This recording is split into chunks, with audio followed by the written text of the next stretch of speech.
Wall Street Wrap-Up is supported by Bamboolas, featuring live music. And now, tapas and wine upstairs. Bamboolas, the heartbeat of Frenchman Street. This week on Wall Street Wrap-Up, Microsoft did something that it had never done before. We'll tell you what they did. Is America at war with natural gas? We'll tell you of a decision today by the Biden administration that's going to probably make our allies very angry.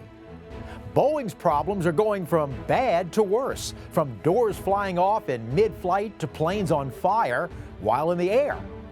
Boeing CEO Doug Calhoun was in front of Congress this week answering questions such as, what happened to Boeing? I'll bet you saw the movie The Wolf of Wall Street. How a con man, Jordan Belfort, played by Leonardo DiCaprio, swindled thousands of people out of millions of dollars. But what you may not have known is that the movie about a swindler was financed by a real-life swindler who financed by a real-life theft of billions from millions of people, even duping Goldman Sachs in the process. The story is so bizarre, I mean, they could make a movie out of it. Oh, wait, they just did. Because tonight, we're going to be with Cassius Michael Kim. He is the writer, producer, and director of the new Netflix movie, Man on the Run. Along with Leo DiCaprio, Paris Hilton, Jamie Foxx, even Britney Spears is popping out of a cake. Truth is stranger than fiction. So hold on to your wallets. A lot to cover for the next 28 minutes. Join us because this is Wall Street Wrap-Up.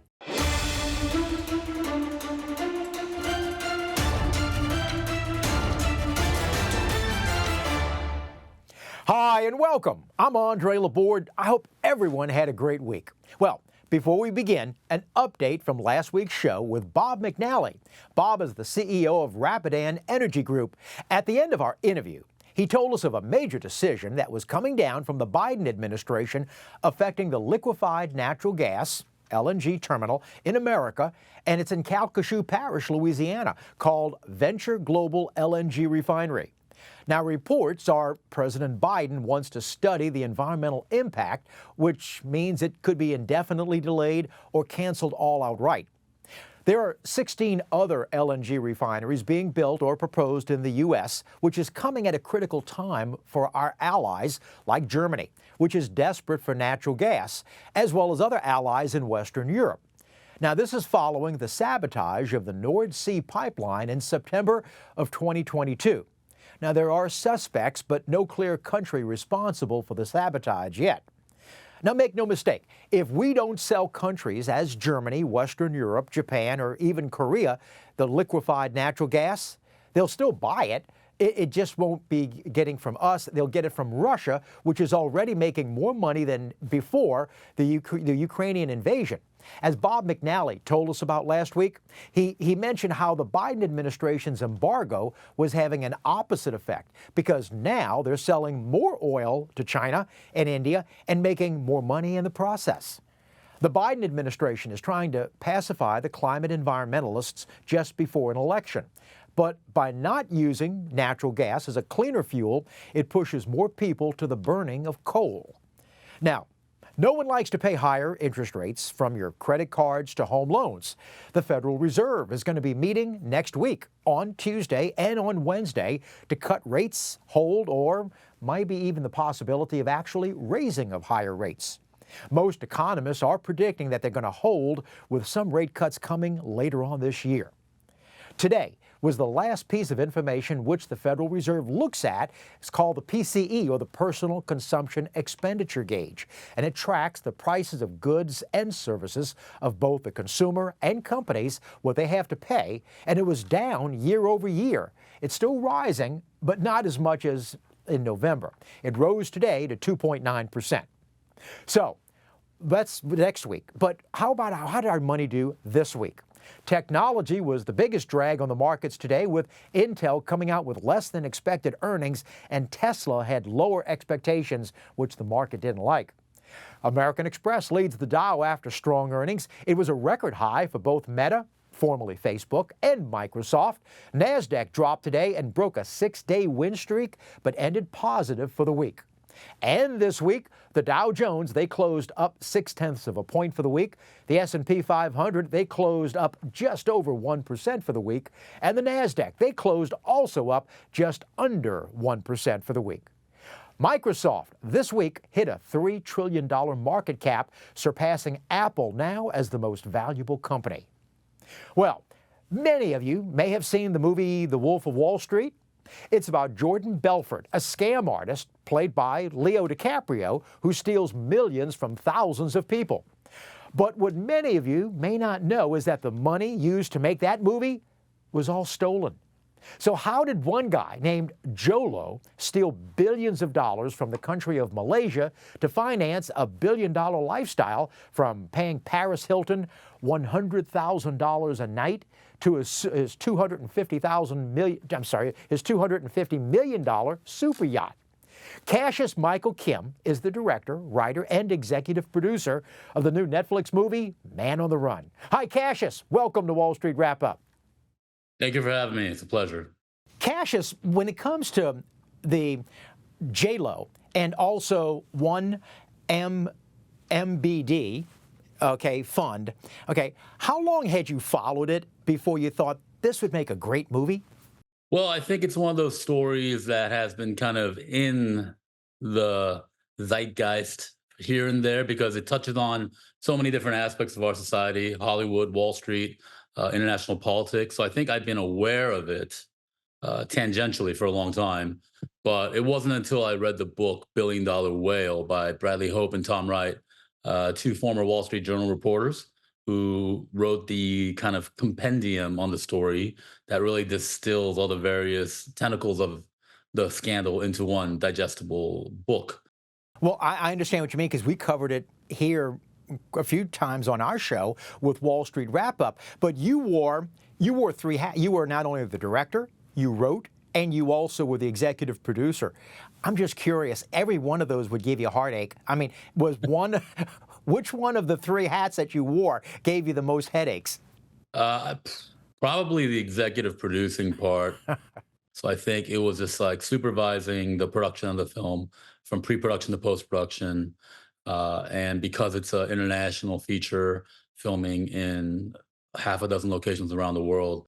Cassius, when we talk about the One MBD Fund, what was that? So the One Malaysia Development Berhad Fund is a sovereign wealth fund. And you might be familiar with sovereign wealth funds around the world. They're popular in the Middle East with nations such as Kuwait, the United Arab Emirates, and other places that have a lot of excess funds due to oil money, right? So these countries have a lot of money that they invest in a number of things. Saudi Arabia, for example, has Live Golf, and a lot of these other Middle Eastern countries invest in things like English Premier League.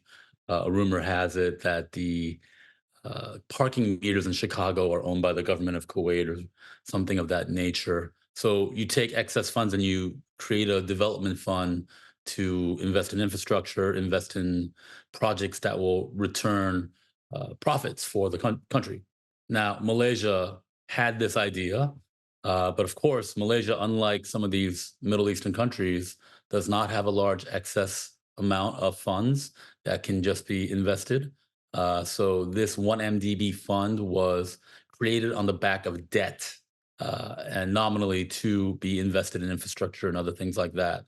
But of course, the main weakness was that it was spending money you didn't have, which was then further exacerbated because that money was then immediately stolen by Jolo and his co-conspirators.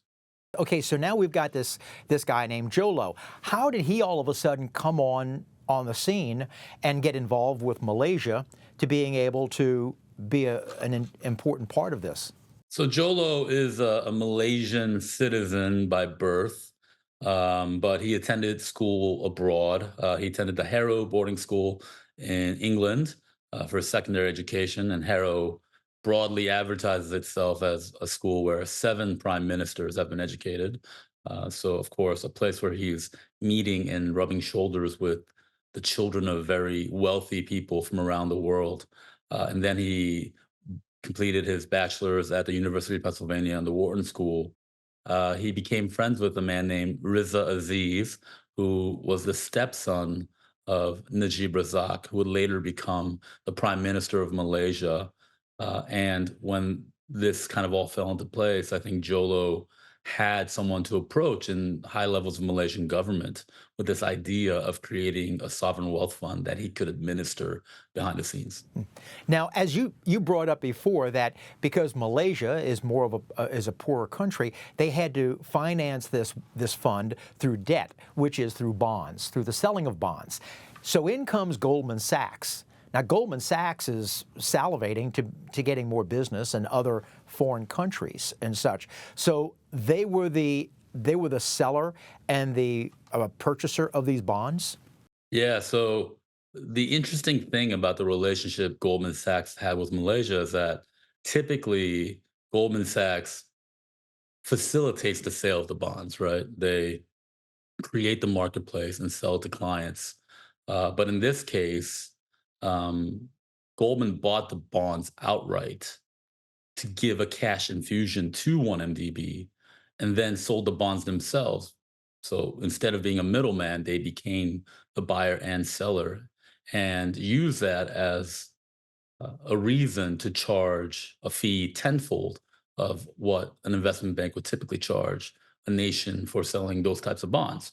The fee would typically be around 1%, but instead Goldman charged 10%, and it's estimated they made fees upwards of $600 million when these types of transactions would typically result in about a $60 million fee. So a lot of interesting subplots to these transactions. Under normal circumstances, an investment bank would, because a sovereign, a municipal bond from a city or a county, as also a sovereign bond from a country, because the risks would be lower, it would just be a 1%. But so since Goldman Sachs actually bought the bonds up front, these bonds, whoever holds the bonds now, whether they be individuals or Goldman Sachs, they're not at a loss for this money. Normally, interest is paid on a semi-annual basis, and after, when the bonds mature, then you get this money that you originally put back, whether it be 10 years or whatever. Is someone paying the interest on these bonds as we speak right now? Yeah, I mean, the burden of accountability has fallen to the Malaysian people.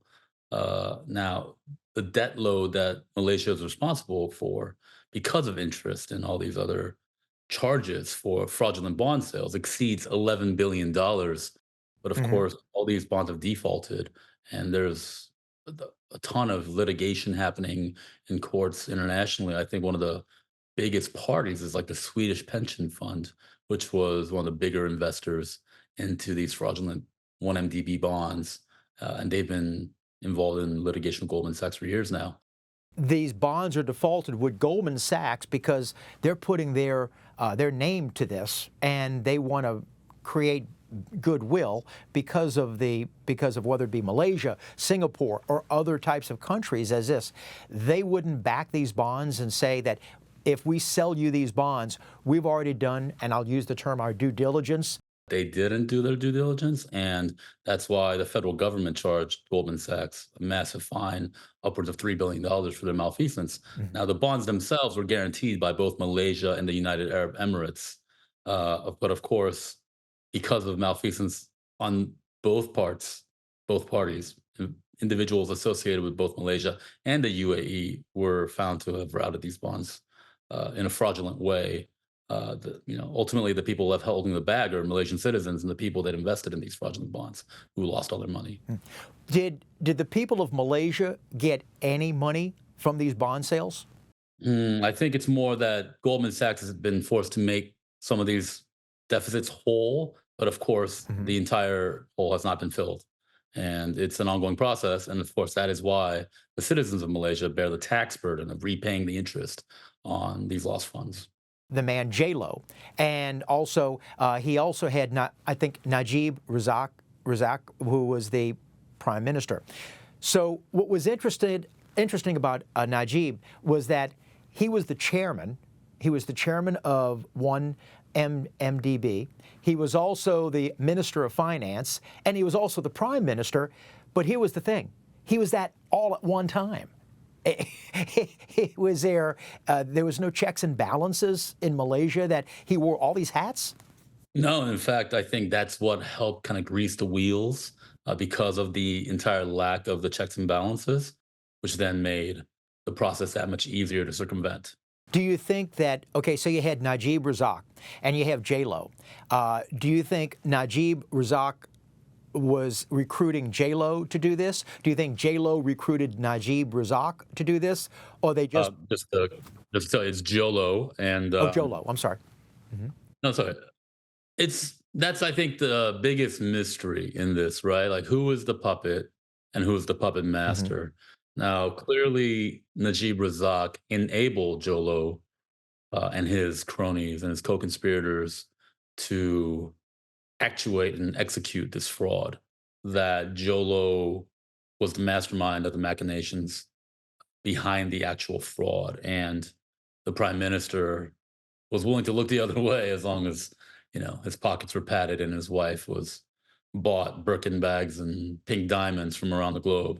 That's a good. Uh, That's a good point too, Cassius, because his wife certainly. I'm talking about Najib's wife was also partaking. She spent very lavishly on the money that was coming in, right? Yeah, I mean, I think the tales of Rosman Mansour's spending are urban legend in Malaysia and beyond in Southeast Asia. One of the first ladies, quote unquote, that puts Imelda Marcos and her shoes, I think, to shame. Uh huh. I've heard it. Yeah. But there is one legendary shopping trip in Hawaii where Najib Razak had his private plane diverted in between global meetings with other heads of state. And they reputedly bought out every luxury store of every luxury good on a epic shopping spree numbering in the millions of dollars in that one time. So okay, so Jolo. Normally, when somebody, I would assume, embezzles money, you want to keep quiet. You want to fly under the radar. But Jolo did something just the opposite. He went off and financed a movie. He went off and wanted to hobnob with celebrities. Tell me about the relationship between Jolo and getting involved with the Wolf of Wall Street. So I think, as mentioned previously, Jolo figured out early on that, life is very much in part about who you know, especially when you're trying to become Hmm. an international businessman. So there was a method to the madness in that he would pay celebrities like Leonardo DiCaprio, Jamie Foxx, Britney Spears, etc. He would pay these celebrities six-figure sums a night to hang out and party with himself and his friends. Now, obviously, this looks good to certain kinds of people who you want to invest in your ventures. And Jolo definitely had his fingers in a lot of different ventures. At one point he had agreed to buy Reebok and the Park Lane Hotel, as well as a subsidiary of the Universal Music Group.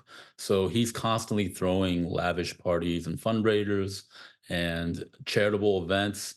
And he's paying these A-list celebrities to be part of his crew. At a certain point, when you're stealing billions of dollars, you have to figure out how to launder that money. And making a film is probably a great way to launder money, or at least have Yeah, somewhere you can dump yeah. all kinds of money. I mean, I remember hearing that there's a famous scene in The Wolf of Wall Street where Jordan Belfort, Leonardo DiCaprio's character, crashes his Lamborghini sports car. And typically in a Hollywood production, to save money, they would use a replica of that sports car to crash it because it's going to be destroyed. But with Jolo, there was a blank check, and they're like, no, no, no, just get the actual thing, and we'll crash it on screen. It's fine. As you mentioned, when you do these kind of crimes, the trick is to keep it hidden Yeah. or to make it sustainable in some way. So someone like Bernie Madoff, even Hmm. who perpetuated his fraud for decades, you take in money with one hand and you disperse it with the other, and then take some off the top to make sure you can perpetuate this fraud. So Goldman Sachs did three bond sales, right, separated by a period of several months in between each bond sales, and with each bond sale, there's a cash influx. So Jolo has opportunities to fill the missing coffers of 1MDB to perpetuate the fraud longer. But instead of doing that, this guy's going out and buying a $250 million super yacht, even when the mainstream media is now publishing stories about your purported fraud and people are investigating 1MDB within Malaysia and beyond. Um, at a time when you would think he would take a step back, he did the opposite. Is it true that for Jolo's birthday party, he had all those who went to his birthday party sign an NDA? And for, by the way, our viewers, an NDA is a non-disclosure agreement, so it's sort of like Las Vegas. What goes on there stays there. He had people sign it? Yeah, and it actually did take place in Las Vegas. He rented Oh, an it empty was? I lot. didn't even know that. Okay. That was just Everyone had to sign an NDA, and you had to drop your phones off. Like when you go to a concert sometimes, and they take your phones at the gate, where he purportedly paid Britney Spears $1 million to jump out of a fake birthday cake and sing "Happy Birthday" to him. now. I'm not a psychiatrist, but I do play one on television. Okay, but it seems to me that Jolo, I would assume that, and I don't mean this to sound mean, but what the heck? We're talking about an embezzler, right? Okay, he probably didn't have many dates in high school. Now, all of a sudden, he's got over $1 billion stolen, but over $1 billion. He's got a $250 million super yacht, and he can have Britney Spears jump out of a cake, and he hangs around with Leo DiCaprio. So he's thinking that he's feeling pretty good. Well, I think the human element can't be discounted. There's a book called The Count of Monte Cristo that also became a movie, and Edmond Dantes was the character who was a poor guy who turns into the Count of Monte Cristo. And what was it about that character and the movie and Jolo? I think it's just that metaphor of the person who can be the puppet master. Hmm. And I think that's also why he's referred to oftentimes as the Asian Great Gatsby in some circles, because it was this kind of obsession, I think, with accruing status. But then It, again, there's those videos of him popping bottles with Britney Spears, and I'm sorry, Paris Hilton, rather. That's in the film. And I've spoken with people who were with him in Saint Tropez when he dropped, I think, like $4 million on magnums of Cristal in one evening. So I don't want to paint this guy to be some kind of monk or teetotaler. He's clearly reveling in the party. But to what end, I think, is a real mystery. can you, the billions that he still has, and by the way, for our viewers, he's still on the run. He can't, they don't have him yet. You can't carry something like that kind of money in the suitcase. So what kind of, whether it be Interpol or banking investigations, how is it that they can't find or trace the money? I think there's just been a lot of disbursement, right? I think one of the most interesting things about this scandal to me was when you trace the outward impact is just the web of people who received funds, who benefited from the scandal. And in that way, you launder the money. And I've spoken to investigative journalist friends of mine who tell me that in any large scale project, even to this day, that requires large cash infusions, you will find 1MDB money as part of that. And same for Jolo. I think that's why he's hiding in China and being protected by the CCP. Hmm. He knows where the bodies are buried, and things he knows could put a lot of people at risk, at shame.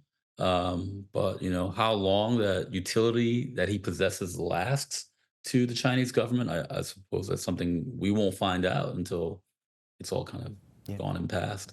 Well, in the United States, there's a law called RICO, and RICO is like Racketeering, Influence, Corrupt Organization Act. Basically, any ill-gotten money that was used for other things, that money could basically be clawed back. So I'm curious, like the money that the Wolf of Wall Street made, or $250,000 a day that Leo DiCaprio was paid, or $100,000 a day that Paris Hilton was paid, or like you said, $1 million for Britney to jump out of a cake. I mean, can any of that be clawed back?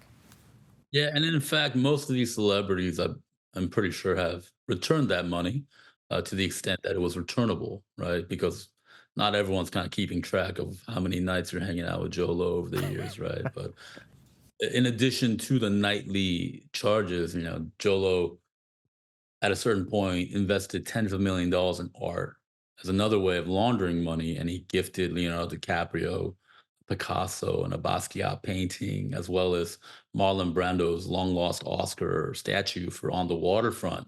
And a lot of these kinds of items were returned to the federal government, and the federal government did work out a repayment program for any gross net receipts for the Wolf of Wall Street, and residuals that may come in. They're routed to the country of Malaysia. Same for the super yacht, which was ultimately seized in Southeast Asia several years after the conclusion of the scandal, and then given back to the Malaysian government. Now, as you can imagine, upkeep on a $250 million super yacht is exorbitantly expensive. So the government of Malaysia had to sell the yacht, the secondhand market, at a huge loss. So there have been efforts with what they've been able to claw back, but of course, it's never going to make that initial fraud whole. Well, Cassius, I have to say, if I'm paying $250,000 for Leo DiCaprio or $100,000 to Paris Hilton, I want them more than just for the night. They have to be there with me during the day too, and I want them to clock in, so I'll be paying them by the hour. The movie is called Man on the Run. It's a great film. It's on Netflix. And Cassius, thank you for being with us. I hope you have much success with it. It was my pleasure. Thank you so much for having me. It was great to speak with you. Thanks, Cassius. Hey, if you've got a question, maybe a comment about the show, we'd love to hear from you. Make it concise, make it pithy, and write us at andre@benacapital.com. So now, let's take a wrap up on Wall Street. Well, this week, Boeing CEO Doug Calhoun was being grilled on Capitol Hill about Boeing jets. And Boeing's problems are now going from bad to worse, from having their doors flying off in mid-flight to now having loose bolts found in other Alaskan Air and United jets made by Boeing. And Boeing CEO Doug Calhoun admits mistakes were made as investigators are probing doors flying off in the midair. Well, this week, a Boeing cargo jet in mid-flight had to make an emergency landing after catching on fire on what was now called an engine malfunction. So if you're thinking about flying and about to fly and wondering how many more loose bolts are yet to be found and just how friendly are the friendly skies, you don't want to miss next week. Our guest next week, when we talk to Mike Boyd. Mike is president and CEO of Boyd Group International and is an expert on commercial aviation. And that's a wrap-up on Wall Street Wrap-Up. Our thanks to Cassius Kim for being with us tonight. But as always, we appreciate you for allowing us into your homes this evening.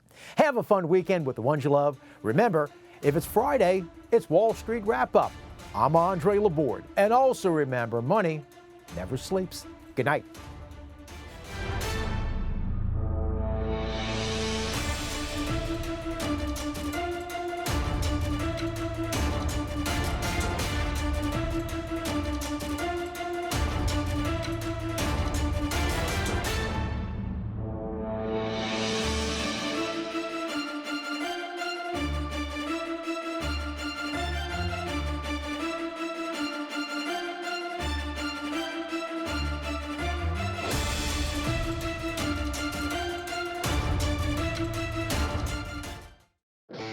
Wall Street Wrap-Up is supported by Bamboolas, featuring live music.